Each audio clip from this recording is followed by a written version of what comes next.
Darius Kincaid was minutes away from winning the trial of the century and securing his freedom until his phone lit up with a message that turned his blood to ice. "Boss, they have the girl." In the suffocating silence of the federal courtroom, the air felt thick with the scent of old paper and the quiet drone of the court reporters typing. Darius sat perfectly still, his tailored black suit a sharp contrast against the polished oak table. To the jury, he was a man of cold, calculated iron. To the prosecution, he was a ghost they finally thought they'd pinned to the wall. His lead attorney was midway through a closing argument that was shredding the government's case to pieces. But Darius no longer heard the words.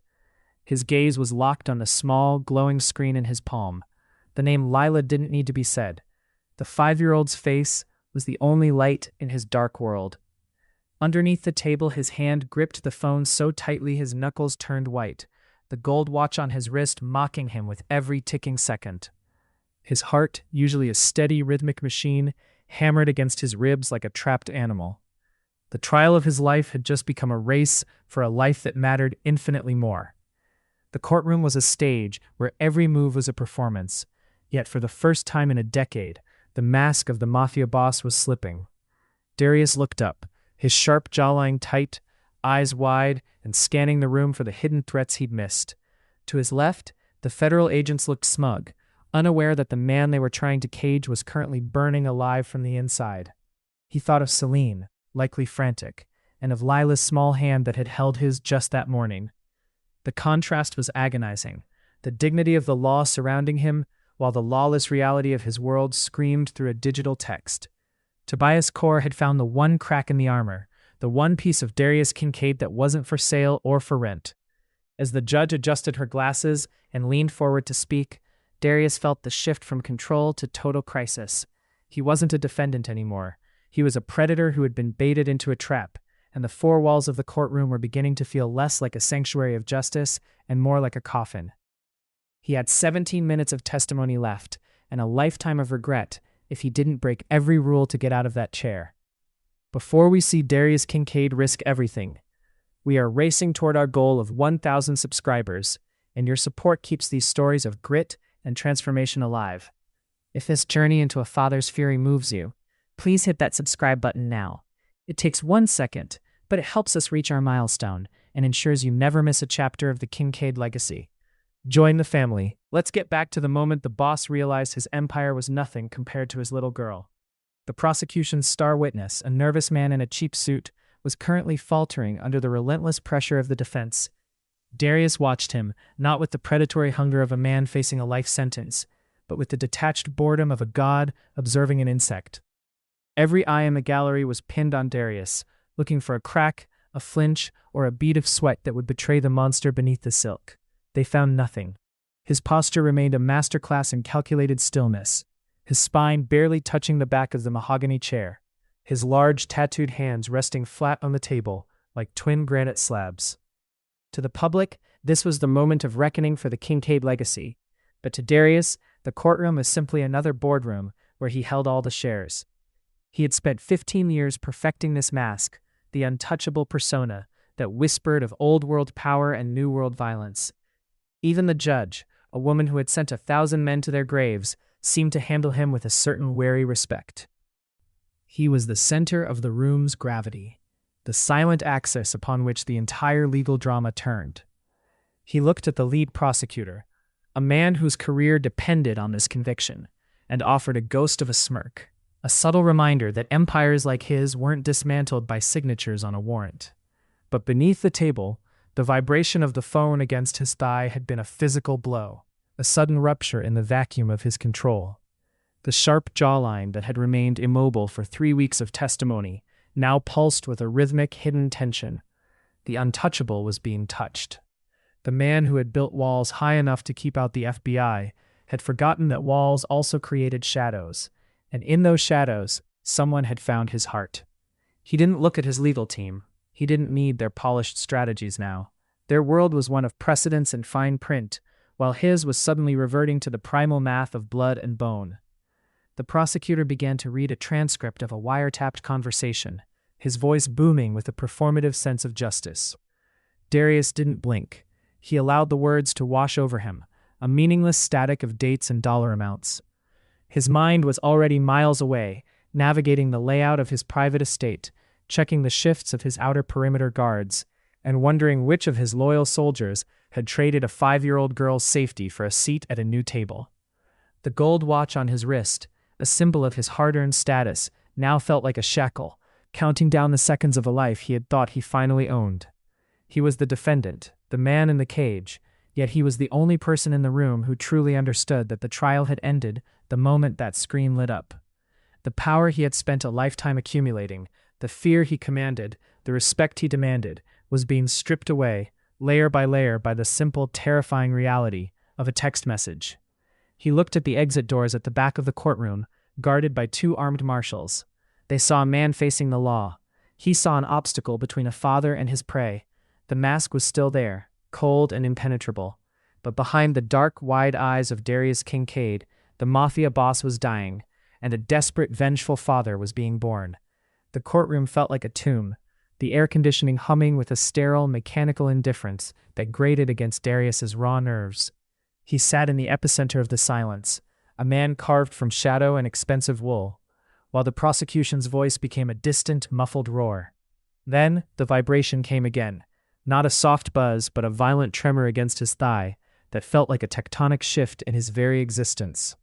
He didn't look down immediately. He couldn't afford to break the character he'd spent weeks performing. He waited for the prosecutor to turn toward the jury, for the judge to scribble a note, and then, with the practiced grace of a card shark, he tilted his hand. The glow of the screen was blinding in the dim, wood-paneled room. It wasn't a text from his legal team or a report on his offshore accounts. It was a message from Marcus, his lead enforcer, a man who had never known fear until this moment. "Boss, the perimeter was breached. They took her from the garden. We've lost the trail. Lila is gone." The words didn't just sit on the screen, they burned into his retinas, searing away the last vestiges of the Mafia boss's carefully curated calm. The untouchable, Darius Kincaid felt a cold, viscous dread settle in his stomach, a sensation more terrifying than any federal indictment or rival's bullet. He stared at the small, grainy photo that followed the text. A discarded stuffed rabbit, the one Lila took everywhere, lying face down in the manicured grass of his estate. It was a taunt, a signature. His breathing hitched, a microscopic hitch that only a man who had spent his life reading tells would notice. But in this room, he was the only one truly watching. His thumb hovered over the glass, his jaw tightening so hard he felt a molar groan under the pressure. The neat, slicked-back hair and the gold watch were now nothing more than the costume of a man who had failed the only job that mattered. Across the room, the lead prosecutor was pointing the finger at him, speaking of criminal empires and the cost of greed, but Darius saw only a 5-year-old girl being lifted over a stone wall. He saw the empty space in her bedroom where her laughter should be. The transition was instantaneous and violent. The man sitting at the defense table was no longer a defendant calculating his chances of acquittal. He was a father calculating the most efficient way to kill everyone involved in this transgression. The glowing phone was a beacon in the darkness of his own making, a digital reminder that while he had been playing at being a king in a courtroom, his kingdom had been raided from the inside. His hand gripped the edge of the mahogany table, his fingers digging into the wood as if he could crush the very foundations of the building. He looked at Marcus's follow-up message. It was core. He was waiting for you to be locked in that chair. The realization hit him like a physical blow. The trial wasn't just a legal battle. It was a distraction, a beautifully orchestrated maneuver to keep the apex predator in a cage while the hyenas moved in on the cub. The phone's light faded, plunging him back into the dim reality of the court. But the image of that discarded rabbit remained burned into his mind, a glowing, haunting testament to the fact that for Darius Kincaid, the world had just ended and the war had just begun. The prosecution called their next witness, and the heavy double doors of the courtroom creaked open to admit a man Darius had once trusted to guard his own front gate. The gallery stirred, a collective intake of breath signaling the arrival of the nail in the coffin. As the witness took the stand and swore his oath, the lead prosecutor's voice took on a triumphant, melodic edge. He began to weave a narrative of betrayal, citing dates, times, and clandestine meetings, painting a picture of a criminal mastermind who had finally run out of shadows. To anyone else, This was the sound of a life sentence being read aloud. To Darius, it was nothing more than white noise, a buzzing fly in a room that was rapidly losing oxygen. He wasn't looking at the traitor on the stand. He wasn't even looking at the judge. His eyes were fixed on the circular clock mounted high on the back wall, its red second hand sweeping with a mechanical, mocking precision. 5:12 p.m. In his mind, the courtroom walls had already dissolved, replaced by a digital map of the city's gray arteries. He was calculating the geography of his desperation. From the federal courthouse to the industrial district where Tobias Corr kept his collection was 6 miles. In rush hour traffic, that was 25 minutes. With a police escort, 10. With a stolen car and a disregard for human life, 8. The witness began to recount a specific night in October, his voice trembling as he pointed a shaky finger toward the defense table. He gave the order, the man whispered, the words echoing off the high ceilings. The prosecutor leaned in, savoring the kill. Darius didn't flinch. He was visualizing the interior of the safe house, the tactical blind spots of the rear entrance, and the caliber of the weapons his men would have stashed in the floorboards. Every "yes, sir," and "I saw him do it" from the witness stand was a second of Lila's life ticking away. The irony was a bitter pill. The government was trying to prove he was a monster, while the only thing making him feel human was the primal urge to become the very demon they described. The gold watch on his wrist felt like it was pulsing against his skin, synchronized with the clock on the wall. 5:14 p.m. He had been in this chair for 2 minutes since the text arrived. 2 minutes of Lila being terrified. 2 minutes of Corr's hands potentially touching her. The prosecution's trap was a masterpiece of legal maneuvering, a cage built of testimony and evidence. But they had made one fatal mistake. They assumed he still cared about the verdict. They thought the stakes were his freedom, but the stakes had shifted to his soul. He felt the heavy gaze of the lead federal agent from the front row, a man who had spent 5 years hunting the Kincaid shadow. The agent was frowning, sensing the change in the atmosphere. He saw that Darius wasn't leaning back anymore. He was coiled, his shoulders bunched under the fine fabric of his suit, like a predator preparing to spring from a thicket. The witness was now detailing a ledger of illegal shipments, but Darius was already mentally shifting gears, transitioning from the defendant's poise to the soldier's lethality. The courtroom was no longer a place of justice. It was a cage, and the lock was about to be broken. If they wanted a monster, he would give them one, but first he had to get to the girl.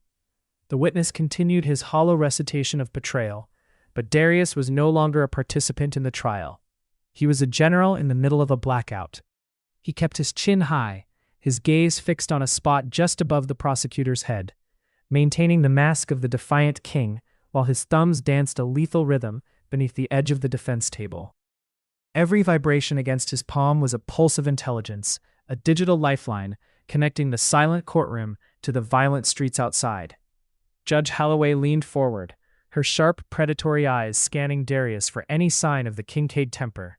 She watched the way his shoulders sat, the way his jaw didn't move, looking for the tell that would allow her to hold him in contempt.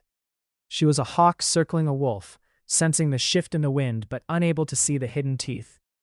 Darius felt her stare like a physical weight, but he didn't blink. He had spent years mastering the art of the split focus, half of his mind calculating the legal weight of the perjury being spoken on the stand, the other half orchestrating a coordinated strike. "Ghost team status," he typed, the haptic feedback on his phone silenced to a ghostly tap. "In position, Safe House 4 as a decoy, moving to the docks," came the reply. Darius's thumb hovered over the screen. He wasn't just sending orders. He was playing a high-stakes game of digital chess against a ticking clock. He bypassed his primary encrypted server, knowing the feds would be monitoring the tower pings near the courthouse, channel used for emergency extractions. He directed Marcus to bypass the main roads, funneling his soldiers through the industrial bypass to avoid the very police cordons that were supposed to be protecting the city. He was moving his pieces with a cold, surgical precision, even as the prosecutor held up a photograph of a ledger, claiming it was the blueprint of his criminal empire. The irony was suffocating. The government thought they were dismantling his life through a paper trail, while Darius was actually dismantling his own future to save a single soul. He sent a final encrypted burst. "No survivors. Get the girl. Burn the rest." The judge's gavel suddenly cracked against the bench, the sound like a gunshot in the hushed room. "Mr. Kincaid," she snapped, her eyes boring into his. "Is there something more interesting on your lap than these proceedings?" Darius didn't flinch. He slowly slid the phone into the deep pocket of his trousers, his hands returning to the table with a grace that bordered on the supernatural. He met Holloway's gaze with a look of pure, unadulterated ice, a look that told her he had already stepped beyond the reach of her authority. "Just reflecting on the fiction being presented, Your Honor," he said, his voice a low, dangerous rumble that made the court reporter pause. Under the table, his thigh burned where the phone rested, a single final vibration signaling that the teams were moving. The digital warfare was over. The strategy was set. Now the courtroom was no longer a battlefield of words. It was a cage he was about to tear open. He looked at the clock. 5:19 p.m. The pieces were moving, the blood was rising, and the man in the silk suit was about to disappear, leaving only the father with a debt to collect. The air in the courtroom had turned stagnant, a heavy, airless pressure that seemed to weigh specifically on Darius's shoulders. His lead attorney, a man who traded in the currency of polished lies and legal loopholes, stood up and smoothed his silk tie. "Your Honor, at this time, the defense calls Darius Kincaid to the stand." A ripple of electricity surged through the gallery. This was the moment the media had hungered for, the kingpin finally forced to answer for his reign under the searing light of the law. Darius felt the vibration against his leg, a frantic, stuttering pulse that broke his concentration. He didn't look at the judge. He didn't look at his lawyer, who was gesturing toward the witness box with an expectant, confident nod. Instead, he pulled the phone just far enough from his pocket to see the screen. It wasn't a text this time. It was a link to a private, encrypted stream. With a practiced, stoic tilt of his head, he shielded the screen from the hawk-like gaze of Judge Holloway. The video flickered to life. It was a grainy, high-angle shot of a basement, cold and damp. In the center, Lila was huddled on a wooden chair, her small face streaked with tears, her favorite stuffed rabbit nowhere in sight. Behind her stood Tobias Kaur, his hand resting casually on the back of her chair, checking his own watch. He looked directly into the camera. A silent message transmitted across the city. "The clock is at 0, Darius. Choose." "Mr. Kincaid?" The judge's voice cut through the digital horror, sharper than a blade. "The court is waiting. Do you wish to testify in your own defense?" Darius looked at the witness stand, a small raised wooden box that represented his only chance at legal exoneration. If he sat there, he could win. He could walk out of this building a free man in the eyes of the government, his empire intact, his record scrubbed clean by the brilliance of his counsel. But he would be sitting in that chair while his daughter was being broken in a basement 6 miles away. The first choice wasn't between guilt and innocence.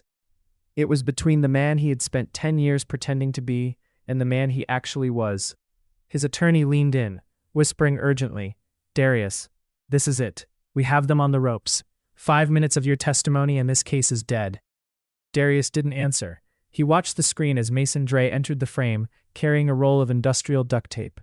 The cold, mechanical part of Darius's brain, the part that had made him a Mafia boss, was screaming at him to stay, to play the long game, to let his men handle the street work. But the father, the man who had felt Lila's heartbeat against his chest only hours ago, felt a different kind of fire. It was a white-hot, singular focus that rendered the courtroom, the judge, and the life sentence irrelevant. He slowly stood up, but he didn't move toward the witness stand. He turned his back on the judge and looked toward the heavy oak doors at the rear of the room. The silence that followed was absolute, a vacuum of shock that sucked the breath out of the spectators. "Mr. Kincaid, where are you going?" Holloway demanded, her gavel hovering in midair. "If you leave this room, I will issue a bench warrant for your arrest immediately. You will forfeit your bond. You will be a fugitive." Darius finally met her eyes. There was no fear in them, only a terrifying, liberated clarity. He didn't say a word about his defense. He didn't offer a plea. He simply adjusted his gold watch, felt the weight of the phone in his hand, and began to walk. He was choosing the streets. He was choosing the war. And as he pushed through the swinging doors, leaving his freedom behind, the Mafia boss died for the last time, replaced by a ghost who had nothing left to lose but the girl. The transition from defendant to ghost was not a leap. It was a detonation. As Darius stepped away from the defense table, the courtroom shock curdled into a frantic, disjointed energy. Judge Holloway's gavel struck the bench with the force of a thunderclap, her voice screaming for order, But Darius was already moving with a predatory fluidity that bypassed the stunned bailiffs.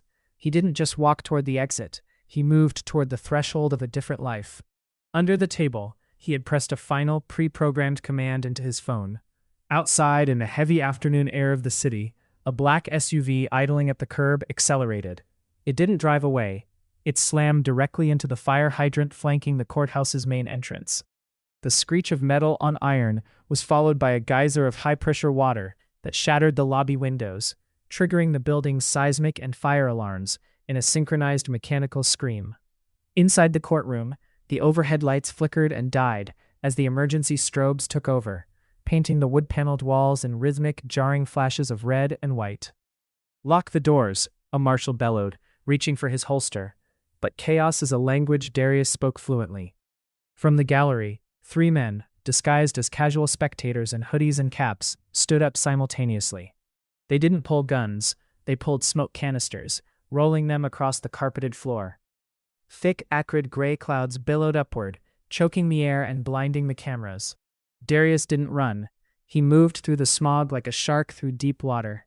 He felt a hand grip his shoulder, a guard trying to reassert the gravity of the law, but Darius didn't hesitate.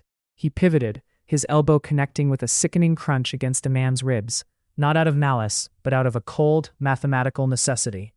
He stripped his tailored suit jacket as he moved, letting the $5,000 fabric fall into the grime of the floor, revealing the ink-stained sleeves of his white shirt and the coiled power of his forearms. The judge was still screaming, her authority dissolving into the mist, but her voice was drowned out by the rhythmic wail of the sirens. Darius reached the heavy oak doors just as the electronic locks engaged, but the event he had orchestrated included a secondary breach. The doors didn't just open, they were kicked inward from the other side by Marcus and a team of 2, wearing tactical masks that looked like nightmares in the flickering strobe lights. "Boss, the bike is in the alley," Marcus grunted, his voice muffled by the respirator. Darius stepped through the threshold, officially breaking the seal of his legal existence. Behind him lay a decade of careful maneuvering, a mountain of legal defense, and the last chance he had to ever walk the streets as a man in the eyes of the government. Ahead of him lay the hunt. As he burst through the side service exit into the humid air, the sound of the city hit him. The sirens, the tires, the heartbeat of a world that didn't care about trials. He swung his leg over the matte black motorcycle, waiting in the shadows, the engine roaring to life with a primal snarl. He didn't look back at the courthouse. He looked at the phone mounted on the handlebars, where a blinking red dot signaled the dockyards. The Mafia boss was a fugitive now, a man with a price on his head and a target in his sights. And for the first time in 3 weeks, he breathed. The matte black Ducati roared, a predatory snarl that swallowed the wail of the courthouse sirens as Darius banked hard into the narrow alleyway. The wind tore at his white dress shirt, the fabric snapping like a whip against his skin. He had already discarded the suit jacket, that expensive, suffocating shroud of legitimacy, leaving it to be trampled in the smoke of the courtroom. Now, as he leaned low over the tank, the rolled-up sleeves revealed the intricate dark ink that climbed his forearms and disappeared under his collar. The marks of a man who had survived 1,000 wars before the lawyers ever tried to save him. The city was a blur of neon and gray, a concrete labyrinth he knew by heart. Behind him, the flashing blue lights of 2 police cruisers crested the rise of the bridge, their sirens screaming in a futile attempt to bind him back to the law. Darius didn't look at the mirrors. He looked at the glowing GPS on his handlebars, the pulsing red dot at the docks, drawing him like a magnetic north. He was weaving through the evening rush hour, a needle threading a vein of pure adrenaline. He clipped the side mirror of a sedan, the shatter of glass a rhythmic percussion to his heartbeat. But he didn't slow down. He couldn't. Every red light was a suggestion he ignored, every pedestrian a boast he bypassed. He was no longer the composed defendant sitting at a mahogany table. He was the warrior beneath the silk. The tattoos on his neck, a crown of thorns and a silent predator, seemed to pulse with the heat of the engine. He felt the cold air hitting the sweat on his chest where his shirt was unbuttoned, the gold watch on his wrist catching the strobe of passing streetlights.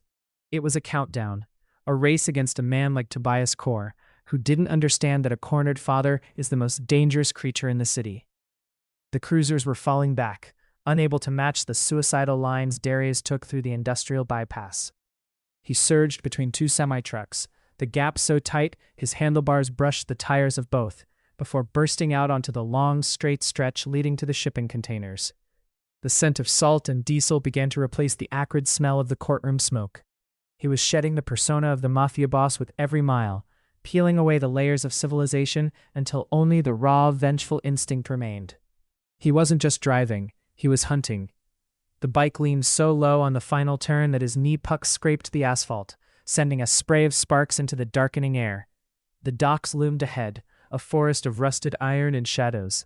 Somewhere in that maze, Leela was waiting. Somewhere in that maze, a debt was waiting to be collected in blood. Darius Kincaid, the man the government tried to cage, was gone. The warrior had arrived, and as he killed the engine and let the bike slide into the shadows of a crane, the silence that followed was more terrifying than the sirens. The hunt was over. The execution was about to begin. The silence of the docks was heavy, tasting of salt and rusted iron. Darius moved through the maze of towering shipping containers, a shadow among shadows. He had shed his shirt entirely now, the white fabric snagged on a chain-link fence a mile back, leaving his torso bare. The ink on his skin, vines, skulls, and Latin prayers, looked like war paint under the flickering sodium lights of the pier. He wasn't the man who sat in a courtroom anymore, he was a relic of a more violent era. A creature of blood and iron returned to his natural habitat. He reached Warehouse 14, the corrugated metal groaning in the wind. He didn't knock. He didn't announce himself. He stepped through a side door he'd pried open with a crowbar, his footsteps silent on the oil-stained concrete. In the center of the vast, hollow space, illuminated by a single hanging bulb, sat Tobias Core. He was leaning against a wooden crate, tossing a pocket knife into the air and catching it, a smug grin playing on his lips. Beside him, Leela was tied to a chair, her eyes wide with a terror that no 5-year-old should ever know. "You're late, Darius," Tobias called out, his voice echoing off the high rafters. "I thought the law had a tighter grip on you. I guess you're not as civilized as the newspapers say." Darius didn't answer. He didn't move toward the girl. Not yet. He moved toward Tobias. Every step was deliberate, a slow-motion promise of extinction. The gold watch on his wrist caught the light, a gleaming reminder of the world he had just burned down to be here. Tobias stood up, his smile faltering as he saw the look in Darius's eyes. It wasn't the anger of a rival, it was the cold, hollow vacuum of a man who had already decided how this ended. "Stay back," Tobias barked, reaching for the pistol tucked into his waistband. One more step and the girl... Darius didn't wait for the threat to finish. He moved with a blurred, explosive speed that defied his bulk. Before Tobias could clear leather, Darius was on him. He didn't use a gun. He used his hands. The same hands that had signed million-dollar contracts and stroked his daughter's hair. He caught Tobias's wrist, the bones snapping with a dry, sickening pop. The pistol clattered to the floor, forgotten. There were no lawyers here. There was no cross-examination. There was only the wet thud of fist on flesh and the ragged breathing of two men in a circle of light. Darius pinned Tobias against a rusted pillar, his hand closing around the man's throat like a vice. He didn't shout. He leaned in close, his voice a low, terrifying rasp. "You touched the one thing that was pure," Darius whispered, his thumb pressing into the soft tissue of Tobias's neck. "You thought I was a businessman. You forgot what I had to become to build that business." Tobias clawed at Darius's forearms, his eyes bulging, but he was fighting a force of nature.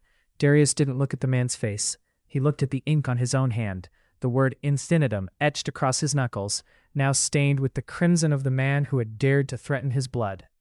With a final brutal surge of strength, Darius slammed Tobias's head against the iron pillar, the world going dark for the kidnapper before he even hit the ground. Darius stood over the slumped body for a heartbeat, his chest heaving, the adrenaline beginning to recede into a cold, hollow ache. He turned toward the chair. The iron was gone. Only the father remained. He knelt in the dirt, his hands trembling as he reached for the tape on Leela's mouth. "It's okay, baby," he choked out, his voice breaking for the first time. "Daddy's here." As her small arms wrapped around his tattooed neck, the Mafia boss was a memory, and the man who would burn the world for her was the only thing left standing. The dawn was a bruised purple over the harbor, the first light of morning reflecting off the oil-slicked water as Darius walked out of the warehouse. He carried Leela in his arms, her small head tucked into the hollow of his shoulder, her tiny fingers clutching the silver crucifix that hung from his neck. He had wrapped her in the remains of his white dress shirt, a stained shroud that smelled of his cologne and the salt of the docks. A fleet of black SUVs screeched to a halt at the edge of the pier, their headlights cutting through the mist. Celine burst from the lead vehicle before it had even fully stopped, her face a mask of agony that shattered into 1,000 pieces of relief the moment she saw them. Darius stood still, his bare chest heaving, the tattoos on his skin looking like ancient ruins in the fading darkness. He handed Leela over, watching as his daughter was enveloped in her mother's scent and tears. The reunion was a silent, holy thing, a fragment of peace carved out of a night of absolute violence. Darius stepped back, his boots crunching on the gravel. He looked at his hands, the knuckles split, the gold watch on his wrist cracked and frozen at 5:58 p.m. It was a dead instrument, a relic of a man who believed time and power could be bought. For a decade, he had obsessed over the business, building an empire of fear and ledgers, convinced that his status as a boss was the ultimate shield for his family. He had traded his sleep, his peace, and his very soul to be the apex predator of the city, only to realize that while he was playing king in a courtroom, the only thing that mattered was nearly extinguished in a basement. In the distance, the rhythmic wail of sirens began to swell, not the frantic chase of the night before, but the steady, inevitable approach of the law he had spat upon. The blue and red strobes began to dance against the rusted iron of the cranes. Darius didn't reach for a weapon. He didn't call Marcus for an extraction. He simply watched the lights, a strange, hollow calm settling over him. He had broken every seal. He had forfeited his bond, assaulted federal officers, and left a trail of wreckage from the courthouse to the coast. The boss was a fugitive with a life sentence waiting for him in a concrete box. But as he watched Lila look back at him over Celine's shoulder and blow him a tiny, trembling kiss, the weight of the handcuffs didn't seem to matter. He had spent years trying to be a legend, but in that one desperate hour, he had finally succeeded at being a father. "Darius, we have to go," Marcus whispered, pulling up in a shadowed sedan, the engine idling. "The feds are 3 blocks out. We can get you to the coast, then the islands. You can still lead from there." Darius looked at the car, then back at the 2 people who were his entire world. He felt the cold air on his skin and the heavy, grounding truth of his choice. He shook his head slowly. "The boss is dead, Marcus," he said, his voice a gravelly whisper. "I'm staying." He walked toward the edge of the pier, sitting on a rusted pylon as the police cruiser swarmed the docks. He didn't look like a kingpin anymore. He looked like a man who had finally found his way home through the dark. As the officers surrounded him, weapons drawn and shouting commands, Darius simply closed his eyes and breathed in the cold morning air. He had lost his empire, his freedom, and his name, but he had kept his soul. And for the first time in his life, the price felt exactly right. Darius Kincaid traded a throne for a prison cell, all for a single kiss from his daughter. He lost his empire, but he found his soul. But it makes you wonder, was the price too high? Did Darius do the right thing by surrendering, or should he have taken the chance to run and lead from the shadows? I want to hear your thoughts in the comments below. Was he a hero in the end, or just a criminal who finally ran out of luck? If this story moved you, please leave a like to support the channel, and if you haven't already, join our family by hitting that subscribe button. We are so close to our 1,000 subscriber goal, and every single one of you makes these stories possible. Thank you for watching The Kincaid Legacy. We'll see you in the next chapter.